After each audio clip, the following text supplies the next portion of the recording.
ሰላም እንዴት አላችሁ? የኢትዮ ታይምስ ቤተሰቦቻችን ለሰዓቱ የተመረጡ አዳዲስ መረጃዎችን ይዘንላችሁ ቀርበናል። ከመረጃዎቻችን መካከልም የውጭ ሀገር የስራ ስምሪት ስርዓትን በማጭበርበር በጉቦና ሐሰተኛ ሰነዶችን በመጠቀም የኤጀንሲዎችን እገዳ እንዲነሳ ማድረግን ጨምሮ በከባድ የሙስና ወንጀል የተጠረጠሩ የስራና ክህሎት ሚኒስቴር ባለሙያዎችና ግብረ አበሮቻቸው ላይ ፍርድ ቤት ተጨማሪ የምርመራ ጊዜ እንደፈቀደ መገለጹ፣ የፈጥኖ ደራሽ ድጋፍ ሰጪ ኃይሉ በሱዳንና በኢትዮጵያ ድንበር ላይ የምትገኘውን ኩርሙክ ከተማ እንደ ተቆጣጠረ ማስታወቁ፣ ዓለም አቀፉ የጋዜጠኞች መብት ተሟጋች ሲፒጄ ኢትዮጵያ ውስጥ በእስር ላይ የሚገኙ ጋዜጠኞች የተከሰሱበትን የሽብር ወንጀል አምነው ይቅርታ እንዲጠይቁ ተደርጎባቸዋል ያለውን ግፊት እንዳወገዘ መሰማቱ፣ የትግራይ ክልል ከፍተኛ ፍርድ ቤት የ32 ዓመቷ ዘውዱ ሀፍቱን በመግደል የዕድሜ ልክ እስራት የተፈረደባቸው ያሬድ ገብረስላሴ በላይና አንገሶም ኃይለ ማርያም በነጻ መለቀቃቸው ተከትሎ ለተሰማው ተቃውሞ ምላሽ መስጠቱን የሚሉና ሌሎችን በዝርዝር የምንመለከታቸው መረጃዎች ይዘንላችሁ ቀርበናል። ዝርዝር መረጃዎቻችንን ለማድመጥ ቻናላችንን ሰብስክራይብ በማድረግ የደወል ምልክቷን በመጫንና መረጃውም ለብዙዎች እንዲዳረስ ላይክ በማድረግ እስከ መጨረሻው አብራችሁን ቆዩ።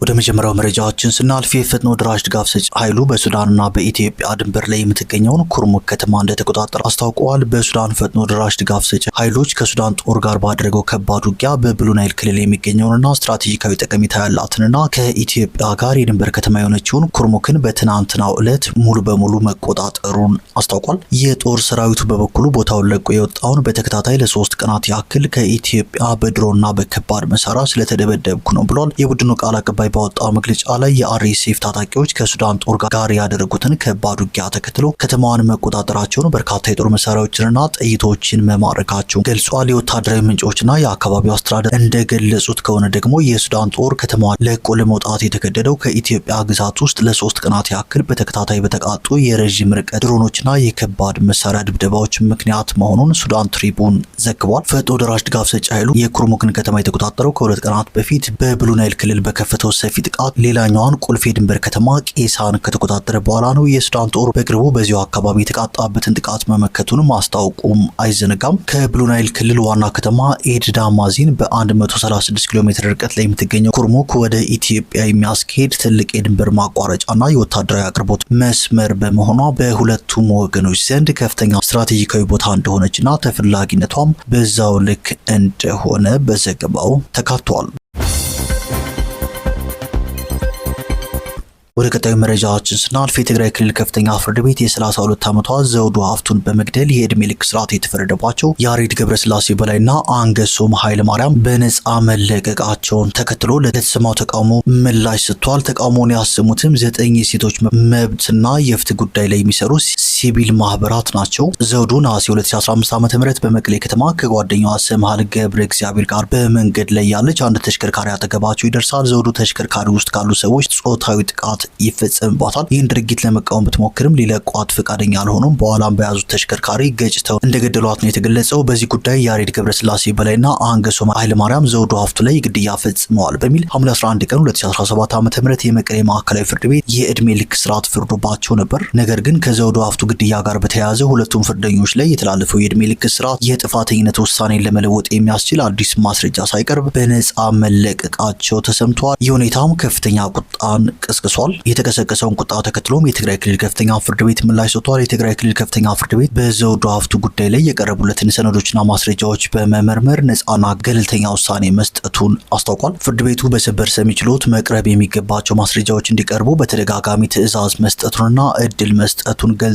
እንዲሁም መሰማት የሚገባቸውን ምስክሮች በመስማት ሐምሌ 29 ቀን 2018 ዓ.ም በሰጠው ውሳኔ ተከሳሾቹ በነጻ እንዲለቀቁ መወሰኑ በህጋዊ ሂደት የተደረገ እንደሆነ አስረድቷል። በውሳኔው ላይ ቅሬታ ያለው አካል ጉዳዩን ለይግባኝ ሰሚ ፍርድ ቤት በማቅረብ በህጋዊና ገንቢ መንገድ ሐሳቡን ማቅረብ እንደሚችልም ፍርድ ቤቱ ገልጿል። ከዚህ ውጪ በፍርድ ቤት ላይ ጫና ማሳደር ተቀባይነት እንደሌለው ያስገነዘበው ፍርድ ቤቱ ጉዳዩ ህጋዊ ሂደቱን ተከትሎ የመጨረሻ ውሳኔ ካገኘ በኋላ በመገናኛ ብዙሃን ላይ ተጨማሪ መግለጫ እንደሚሰጥም አስታውቋል።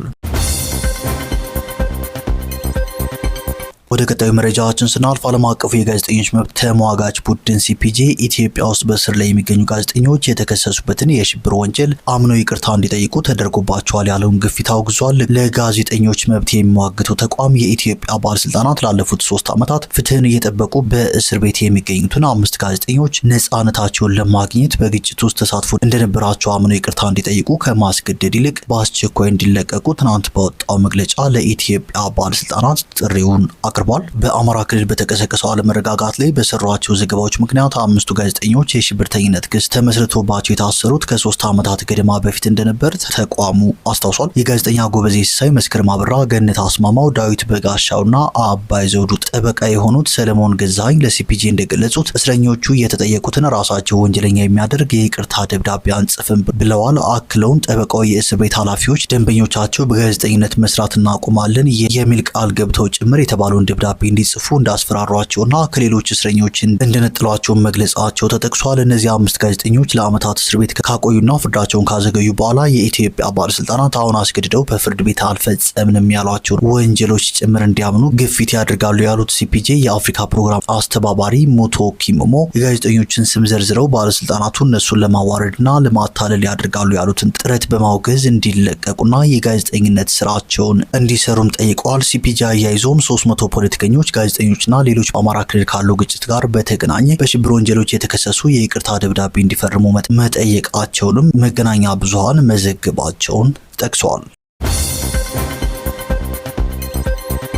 ወደ ቀጣዩ መረጃችን ስናልፍ የውጭ ሀገር የስራ ስምሪት ስርዓትን በማጭበርበር በጉቦና ሐሰተኛ ሰነዶችን በመጠቀም የኤጀንሲዎችን እገዳ እንዲነሳ ማድረግን ጨምሮ በከባድ የሙስና ወንጀል የተጠረጠሩ የስራና ክህሎት ሚኒስቴር ባለሙያዎችና ግብረ አበሮቻቸው ላይ ፍርድ ቤት ተጨማሪ የምርመራ ጊዜ መፍቀዱ ተገልጿል። ተጠርጣሪዎቹ በፌዴራል ከፍተኛ ፍርድ ቤት ልደታ ምድብ አንደኛ የጊዜ ቀጠሮ ችሎት የቀረቡ ሲሆን ፖሊስ እንደገለጸው ተጠርጣሪዎቹ እገዳ የተጣለባቸውን የውጭ ሀገር ስራ ስምሪት ኤጀንሲዎች ፈቃዳቸው እንዲታደስ ወይም እገዳው እንዲነሳ በጉቦና ከባንክ የመጡ መስለው በተዘጋጁ ሐሰተኛ ሰነዶች ተጠቅመዋል ሲል ገልጿል። ከዚህ በተጨማሪም ስልጠና ላልወሰዱ ዜጎች የብቃት ማረጋገጫ ሰነዶች በሐሰት በማዘጋጀትና በመስጠት በከባድ የሙስና ወንጀል ተሳትፈዋል ሲል ገልጿል። ፖሊስ ጉዳዩ በተደራጀ መንገድ የተፈጸመና ለመንግስት ሊገኝ የሚገባውን ከፍተኛ የውጭ ምንዛሬ ሊያሳጣ የሚችል ውስብስብ የሙስና ጉዳይ እንደሆነም ገልጿል። በዚህም መሰረት በሁለት ተጠርጣሪዎች ላይ 14 ቀናት ተጨማሪ ምርመራ ጊዜ በመፍቀድ ለነሐሴ 21 ቀን 2018 ዓ.ም ቀጠሮ ይዟል። በሌሎች 8 ተጠርጣሪዎች ላይ ፖሊስ 14 ቀናት ቢጠይቅም ችሎቱ ለአንዳንዶቹ 13 ቀናትና ለሌሎች 12 ተጨማሪ ምርመራ ጊዜ በመፍቀድ ለነሐሴ 18 እና 19 ቀን 2018 ዓ.ም ቀጠሮ ሰጥቷል። ወደ መጨረሻው መረጃችን ስናልፍ በኢትዮጵያ አየር መንገድ ቦይንግ 737 ማክስ አውሮፕላን መከስከስ ህይወቱን ላጣ የአየርላንድ ዜጋ ቤተሰቦች የአሜሪካ ፍርድ ቤት የ29 ሚሊዮን ዶላር ካሳ እንዲከፈላቸው ወስኗል። ከዚህ ቀደም የአንድ ኬንያዊ ተጎጂ ቤተሰብ ጋር የ3 ሚሊዮን ዶላር ስምምነት አድርጎ ነበር። ይህም ጉዳይ አሁን ላይ እንደ አዲስ በዓለም አቀፍ ሚዲያዎች እየተዘገበ ይገኛል። አሜሪካዊው ደግሞ 49 ሚሊዮን ዶላር መከፈሉም ነው የተገለጸው። በአደጋ ህይወታቸውን ያጡት የአየርላንድ ዜጋና የተባበሩት መንግስታት ድርጅት የዓለም ምግብ ፕሮግራም መሐንዲስ የነበሩት የ39 ዓመቱ ማይክል ራያን ቤተሰቦች ጉዳዩን ወደ አሜሪካ ፍርድ ቤት በመውሰዳቸው የ29 ሚሊዮን ዶላር ካሳ እንደተወሰደላቸውም ተዘግቧል።